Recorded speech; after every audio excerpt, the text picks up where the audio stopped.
So I met a fella yesterday, and he had limited experience with a guitar, like maybe he'd never played it before. And he asked me to show him something. So I decided to show him a D chord, because that's one of the easiest chords to make. And it's a good place to start.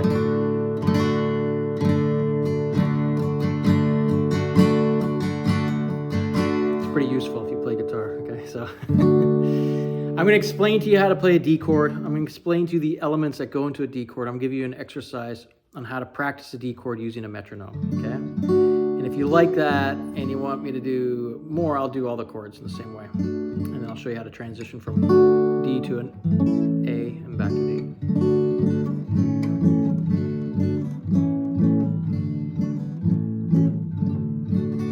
And then a D to a G.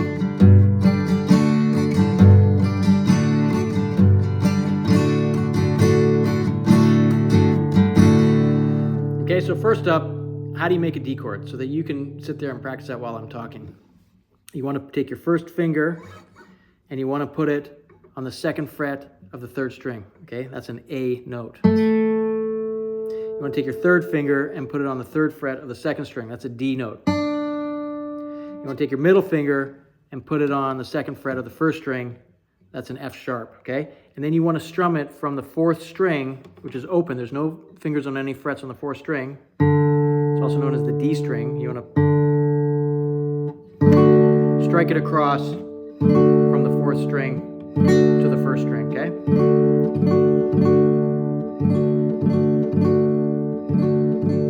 And you want to eliminate hitting the fifth and sixth strings. You know, when you become more advanced, you can incorporate those, but I hit it.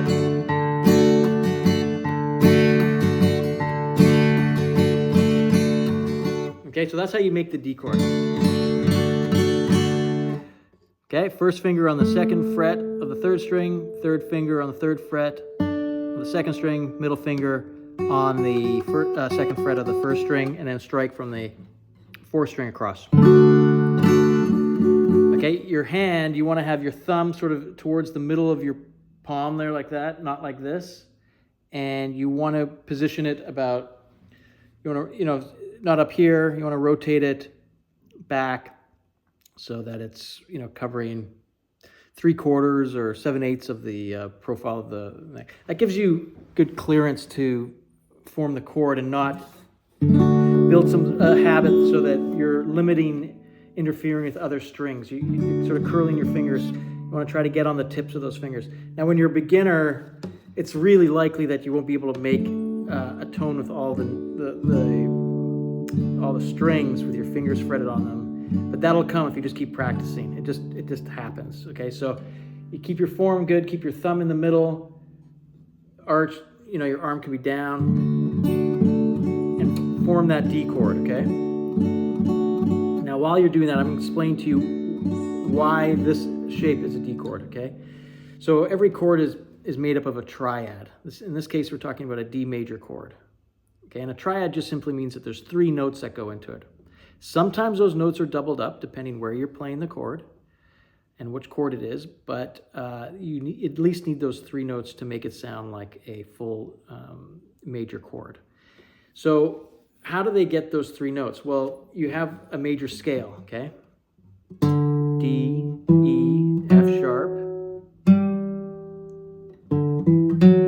D, E, F sharp, G, A, B, C sharp, D, okay? 1, 2, 3, 4, 5, 6, 7, back to the root, okay? Those are the degrees of the scale.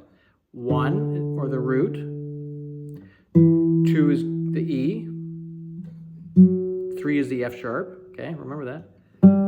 4 is the G, 5 is the A, remember that. 6 is the B, C sharp is the 7th, and then back to the root, the D, or the 1, okay? So in order to make a major chord, you need a triad that incorporates the root, the third, and the fifth. So D is the root, E is the second, we don't need that. F sharp is the third, we need that. So we got to remember that, we need that. G is the fourth, we don't need that. A is the fifth, we need that. We're going to need that, okay? B is a 6th, we don't need that. C sharp is a 7th, we don't need that. But we do need that root, okay? There's another root. So here we have D, that's the 1. The open D string, or the open 4th string is a D. On the next adjacent string up, we got an A. If you put your finger on the 2nd fret of the 3rd string, that's an A. So that's the 5th degree. So now we got the root and the 5th. And if you're just to play those two together, you're playing what is known as a D power chord, where you have the root and the 5th, okay? And then when you go to the 2nd string, we have a D here in reach, okay? So if you play the 4th string and the 2nd string with your finger fretted on the 3rd fret, in unison, you're playing the same note, but it's an octave higher. And there's a power chord with a octave note in it. Okay, so now we need is the 3rd, and the 3rd is going to be the F sharp, which is on the 1st string on the 2nd fret. Now when you're making this chord, I want you to acknowledge the notes. I want you, when you're making this chord, there's the F sharp, there's the D, there's the A, there's the D. Tell yourself that. And the last element is getting the old metronome out, 60 beats per minute, okay?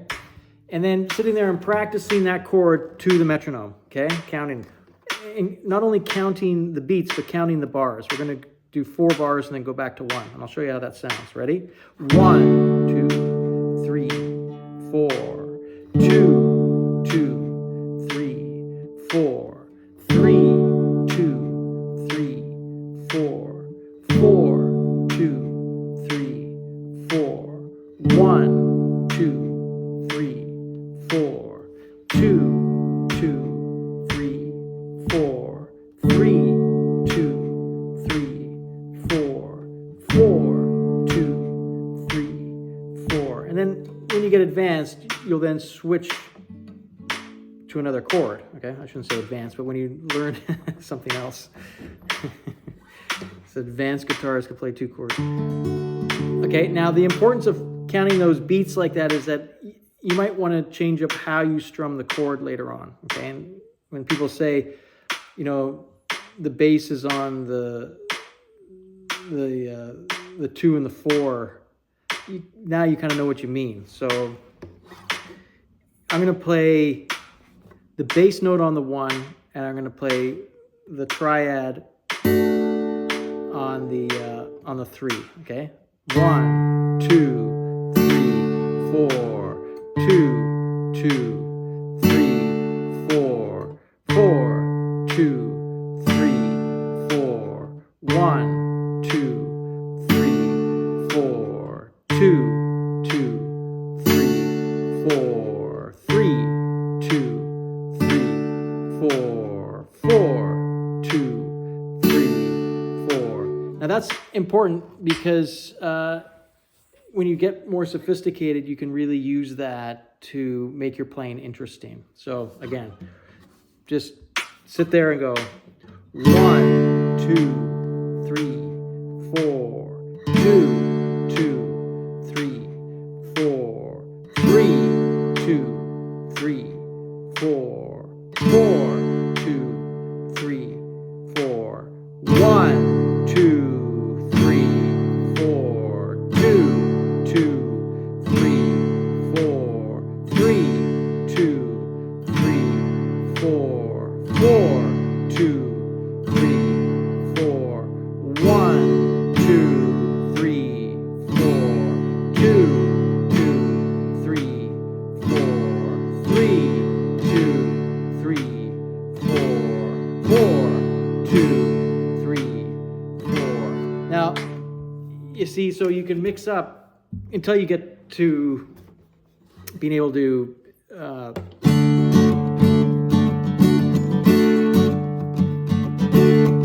you know, that's kind of a feel, but you can break it down into those beats, and that's why it's important to develop your sense of time. Okay, so I don't know, if you like that for absolute beginners, let me know, give me some feedback, and I will do all the chords like that, you know.